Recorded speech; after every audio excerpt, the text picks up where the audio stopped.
નમસ્કાર વિદ્યાર્થી મિત્રો, ફરી એકવાર તમારું સ્વાગત છે અમારી યુટ્યુબ ચેનલમાં. તો મિત્રો, આજે આપણા વિડીયોમાં ગુજરાત માધ્યમિક અને ઉચ્ચતર માધ્યમિક શિક્ષણ બોર્ડ ગાંધીનગર દ્વારા જે મિત્રો આપણી એકમ કસોટીનું આયોજન થવાનું છે આપણે ગણિત વિષયની, જે બીજા નંબરની આપણી એકમ કસોટી રહેવાની છે ગણિત વિષયની, ધોરણ 10 રહેશે. આપણું તારીખ છે આપણી 22/8/2024 તારીખના રોજ જે પેપર લેવા છે તેનું સોલ્યુશન જોવાના છે આપણે આ વિડીયોમાં. સમય રહેશે આપણો 1 કલાક અને કુલ ગુણ રહેશે 25. તો સાહિત્ય અંત સુધી તમારે પૂરેપૂરું પેપર જોવાનું રહેશે અને સંપૂર્ણ રીતે તમારે સોલ્યુશન મિત્રો કરી લેવાનું રહેશે. તો આપણે હવે શરૂ કરી દઈએ સોલ્યુશન. તો વિભાગ એ છે, નીચે આપેલા પ્રશ્નોમાંથી યોગ્ય વિકલ્પ પસંદ કરીને લખો. તો એમાં પહેલું છે, કોઈ માહિતી માટે z બરાબર 20 અને m બરાબર 30 તો x12 બરાબર કેટલા થશે? તેમાં આપણો જવાબ શું રહેશે? તો એમાં જવાબ રહેશે આપણો 35. શું જવાબ રહેશે? એમાં 35 જવાબ હશે. તમારે ગણતરી કરી લેવી. અને જો મિત્રો તમારે આની PDF જોતી હોય, PDF માટે Telegram channel one education Gujarat તમારે જોઈન કરી લેવાની રહેશે. One education Gujarat Telegram channel છે, જોઈન કરી લેજો અને જલ્દીના જલ્દી એમાં 500 સબસ્ક્રાઈબર તમારે કરાવી દેવાના રહેશે. બીજા નંબરનો ક્વેશ્ચન છે, 12 છે, 20, 16, 8, 10 અને 12નો મધ્યક શોધો. તો મધ્યક શોધવા માટે આપણે જોઈએ તો પહેલાં નાનીથી મોટા તરફના 8 છે રહેશે, 10 છે, પછી 12 છે, ફરીથી 12 આવશે, પછી છે 16 છે અને પછી 20. તો મિત્રો બધાનો તમારે સરવાળો કરી નાખો.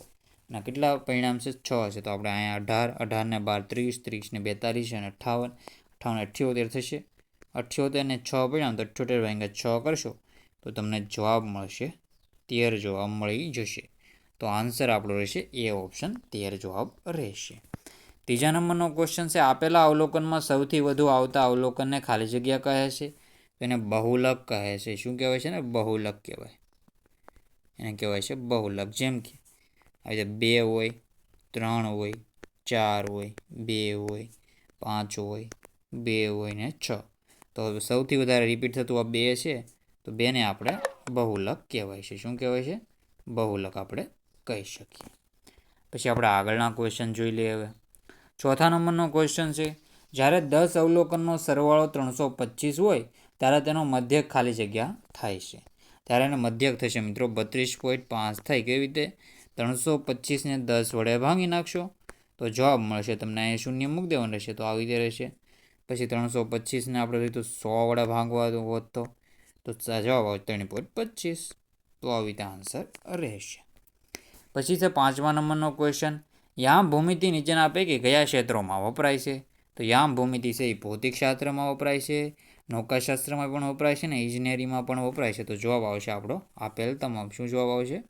આપેલ તમામ છે આપણો સાચો જવાબ રહેશે. પછી છે 6ઠ્ઠા નંબરનો ક્વેશ્ચન, દ્વિચલ સુરેખ સમીકરણનો આલેખ પર નિરૂપણ કરતા મળે છે. તો એમાં આપણો જવાબ આવશે રેખા મળે છે. તો આન્સર રહેશે રેખા. પછી છે આગળનો ક્વેશ્ચન 7મા નંબરનો ક્વેશ્ચન છે, એક્સ અક્ષથી કોઈ બિંદુના અંતરને કહે છે. તો એ અને બી બંને કહેવામાં આવે છે. પછી છે 8મા નંબરનું.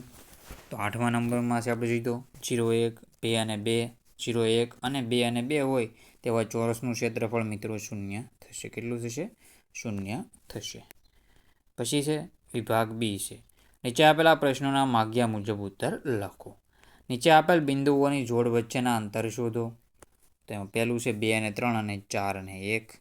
પછી -5 અને 7 અને -1 અને 3, એ અને બી અને -a અને -b. તો આવી રીતે આન્સર રહેશે.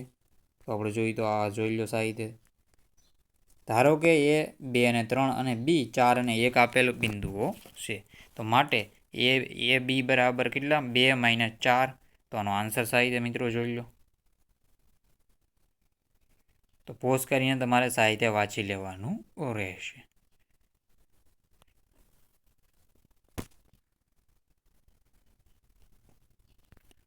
પોઝ કરીને મિત્રો જોઈ લેજો આન્સર. અને ટેલિગ્રામ ચેનલમાં પણ જોઈન કરવાનું ભૂલતા નહીં. જલ્દીના જલ્દી તમે 500 સબસ્ક્રાઈબર કરાવી દેશો તો હું તમને સારા એવા જલ્દી વહેલા પેપર મૂકી દઈશ. તો આને પણ આન્સર જોઈ લો. પછી બીજા નંબરનો ક્વેશ્ચન છે કે બિંદુઓ 1 અને 5, 2 અને 3 અને -2 અને -11 સમરેખ છે કે નહીં તે નક્કી કરો. તેનો જવાબ છે આ સાહિત્ય. આનો પણ જોઈ લો સાહિત્ય આન્સર. તો આવી રીતે જોઈ લેવાનું છે. પોઝ કરીને સ્ક્રીનશોટ તમે લઈ શકો. 4 નો વર્ગ 16, 14 નો વર્ગ છે 196, 212 તો 14.56. તો આવી રીતે બધું કરેલું છે. પછી છે જે 2 અને 5 અને -2 અને 9થી સમાન અંતરે હોય તેવું x અક્ષ પરનું બિંદુ શોધો. તો આનો પણ આન્સર સાહિત્ય જોઈ લો. સાહિત્યનો જવાબ જોઈ લો. આવી રીતે પૂરેપૂરો તમારે જોઈ લેવાનો રહેશે.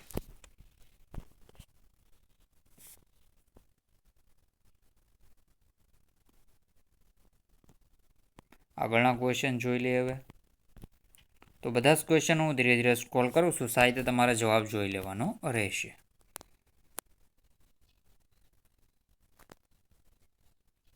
તો આ યામ બિંદુ છે એમાં આપણે જોયું તો બિંદુ એ યામના 3 અને -10 થાય છે.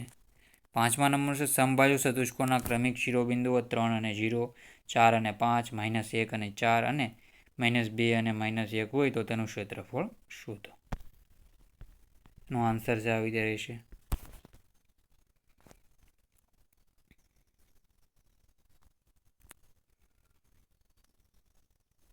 પછી આ વિભાગ બી છે મિત્રો. નીચે આપેલા પ્રશ્નોના માગ્યા મુજબ ઉત્તર લખો.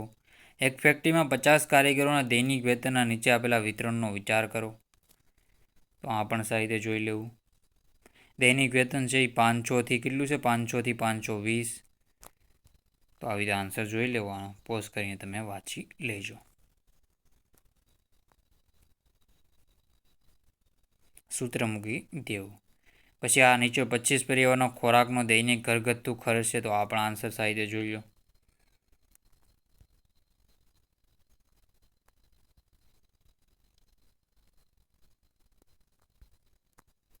તો સાહિત્ય તમારા બધા ક્વેશ્ચનના આન્સર જોઈ લો.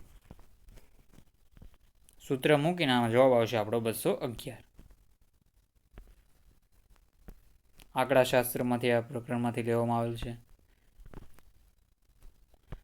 તો બહુલક શોધવાનો છે. તો આનો પણ આન્સર સાહિત્ય આ જોઈ લો. ચોથા નંબરનો ક્વેશ્ચન જોઈ લો સાહિત્ય. પછી વિભાગ સી છે નીચે આપેલ પ્રશ્નોના માગ્યા મુજબ ઉત્તર લખો. તો આ ક્વેશ્ચનના પણ તમારા આન્સર જોઈ લેવા.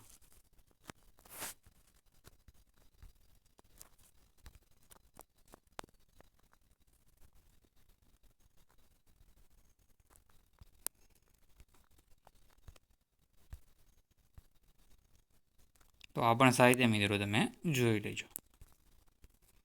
PDF માટે ટેલિગ્રામ ચેનલ તમારે જોઈન કરી લેવાની રહેશે. શું કરવાનું છે ટેલિગ્રામમાં જઈને વન એજ્યુકેશન ગુજરાત સર્ચ કરશો તો તમને ટેલિગ્રામ ચેનલ મળી જશે. ત્યાં તમને PDF મળી જશે. તો બેસ્ટ ઓફ લક તમારી આ એકમ કસોટી માટે. સાહિત્ય ટેલિગ્રામ ચેનલ પણ જોઈન કરી લેજો અને પેપર પણ જોઈ લેજો. તો મિત્રો વિડીયોનો એન્ડ કરીએ છીએ. જય હિન્દ, જય ભારત.